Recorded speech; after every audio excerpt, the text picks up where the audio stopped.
मधुपुर जंगल में बहुत सारे चिड़िया पक्षी सारा रहते थे। बारिश का मौसम आने वाली थी, जिससे सारा कोई अपने अपने घोंसले की तैयारी ज़ोरों शोरों से कर रही थी। लोग कोई पक्षी अपने से घोंसला बना रहा था, कोई खरीद रहा था और कोई दाना का जुगाड़ कर रहा था। उसी जंगल में एक कांता माँ आती है, जो कि हर एक पक्षी के लिए लाती है घोंसला, और वो भी बनाया हुआ, और बेचती है और बोलती है, कांता माँ आई पक्षी माँ, आई पक्षी बहन, ले ली घोंसला, खरीद ली घोंसला, बारिश का मौसम आने वाला है, खरीद ली घोंसला माँ। अच्छे अच्छे घोंसला है मेरे पास, गोल घोंसला, लंबे घोंसला, आइए घोंसला खरीद लीजिए कोई, आइए आइए। तभी वहाँ चिंटू कबूतर जाता है और बोलता है, सुनो अम्मा, हमें बड़ा सा चाहिए, एक दो घोंसला, क्योंकि मेरे दो बच्चे हैं, एक मैं हूँ। सो बड़ा हो वो दिखाइए। ये वाला कैसा है? ये वाला 55 रुपया का है, लेना है तो ले लो बाबू, ये बहुत ही मजबूत रहेगा। नहीं नहीं, मैं इससे भी बड़ा चाहती हूँ और अच्छा वाला चाहती हूँ, मुझे वो वाला दिखाओ ना। यहाँ तो मैं एक ही लाई हूँ, दूसरे गांव में रखी हूँ, सारे बहुत किस्म किस्म के बहुत सारे घोंसले रखी हूँ। अगर और देखना है और लेना है तो चलो सब वहाँ पे, नहीं तो ये ले लो। नहीं कांता माँ, चलिए दूसरे गांव में वहीं से ले लेते हैं, चलिए। तब वहाँ से सारे चिड़िया उठ के चले जाते हैं, और गांव में किस्म किस्म के रहता है घोंसला। सारे देखकर बहुत ही खुश हो जाते हैं। धीरे धीरे सारे घोंसले बिक जाते हैं, और एक ही घोंसला बचा हुआ था। वो भी खरीदने आती है लाल चिड़िया और बोलती है, कांता माँ, मेरे पास पैसे नहीं है, लेकिन मैं बाद में दे दूंगी, मुझे दे दीजिए ये घोंसला। तो कांता माँ बोलती है, मैं नहीं दूंगी घोंसला, जाके लेना है तो पैसा लेके आओ, नहीं तो मैं बाकी साकी घोंसला नहीं देती हूँ किसी को।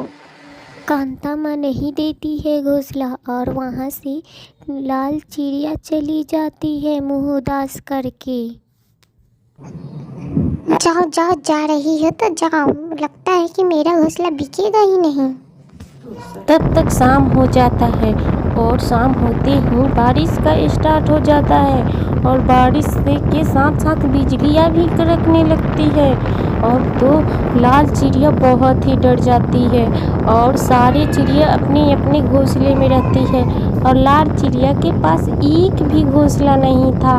वो कहाँ जाए, पूरी रात बारिश में भीगते रहती है, और इधर उधर जाती रहती है, इधर जाती है कभी उधर जाती है, फिर भी वो भीग जाती है, और भीगने के साथ ही उसका मौत हो जाता है, और वो एक भयानक चुड़ैल में बदल जाती है, और पूरा चिल्लाती है,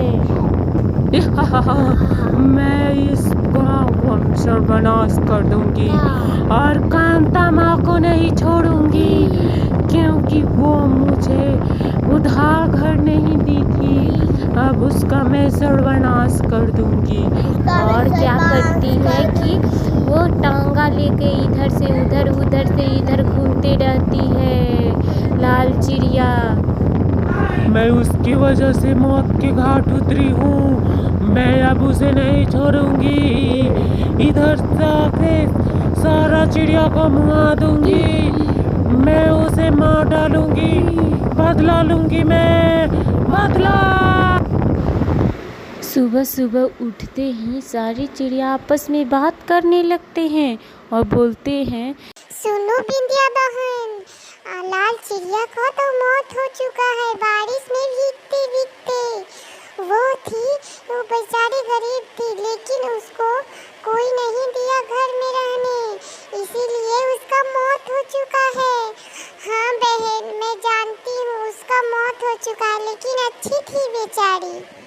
गांव वाले ये सोचते रहते हैं कि लाल चिड़िया की मौत हो चुका है, और वो तो भूत बन चुकी थी। आके कांता माँ को टांगा से काट देती है। कांता माँ से बदला ले लेती है, कांता माँ को मार डालती है। फिर सारे गांव वाले आते हैं कांता माँ के घर, तो देखते हैं कि अरे कांता माँ का तो मौत हो चुका है।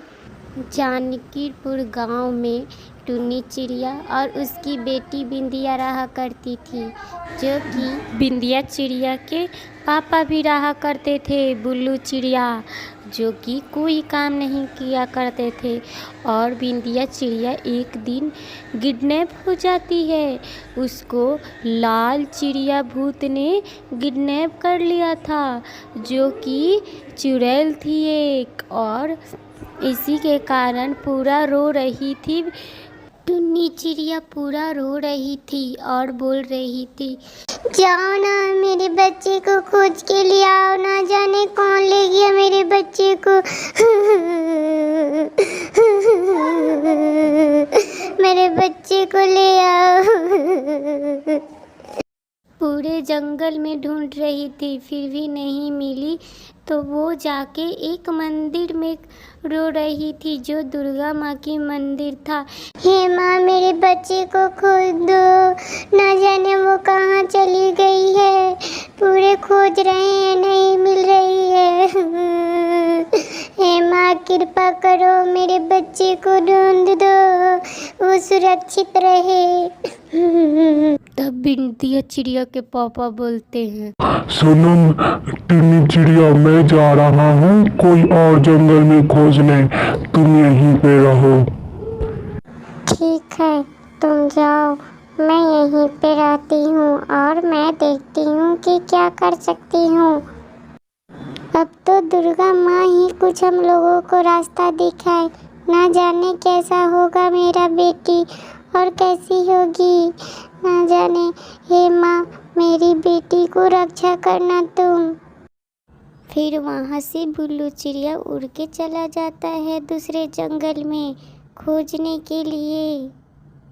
तब बिंदिया जिस जंगल में बंधी हुई थी, उसी जंगल से एक परी जाती है और देखती है परी की एक चिड़िया को बांधा हुआ है, और वहाँ पे एक चिड़िया भूत है जो उसे परेशान कर रही है। और वो बिंदिया चिड़िया पूरा रो रही थी। मुझे छोड़ दो, मम्मी के पास जाने दो मुझे। मुझे छोड़ दो, मुझे छोड़ दो। तो परी को माया आ जाता है बिंदिया चिड़िया पर और बोलती है, अरे इतनी छोटी सा चिड़िया इतना क्यों रो रही है, और इसे किस लिए पकड़ी है ये भूत। मैं इसे बचाऊंगी और देखती हूँ ये क्यों पकड़ी है इसे। फिर परी जाती है बिंदिया चिड़िया के पास और देखती है कि लाल चिड़िया एक शक्तिशाली चुड़ैल है, जो कि जादू से बांध रखी है बिंदिया चिड़िया को, और बोलती है, अबे परी, तुम यहाँ से चल जाओ, नहीं तो तुम्हारा खैर नहीं, तुमको मैं मार दूंगी यहीं पे। और फिर परी भी बोलती है, मैं इस धरती पर आई हूँ सच्चे और अच्छे काम करने के लिए। मैं इस टुन्नी चिड़िया की बेटी को बचा के रहूँगी। देखती हूँ तुम क्या करती हो, मुझसे युद्ध करो, मैं इसे बचा कर रहूँगी। और परी और भूतनी चिड़िया दोनों ही युद्ध करने लगती हैं अपनी अपनी शक्तियों से, और इसमें भूरी चिड़िया जीत जाती है, क्योंकि उसके पास चुड़ैलों की शक्ति बहुत ज़्यादा थी। और वो क्या करती है कि परी को कैद कर लेती है पिंजरे में।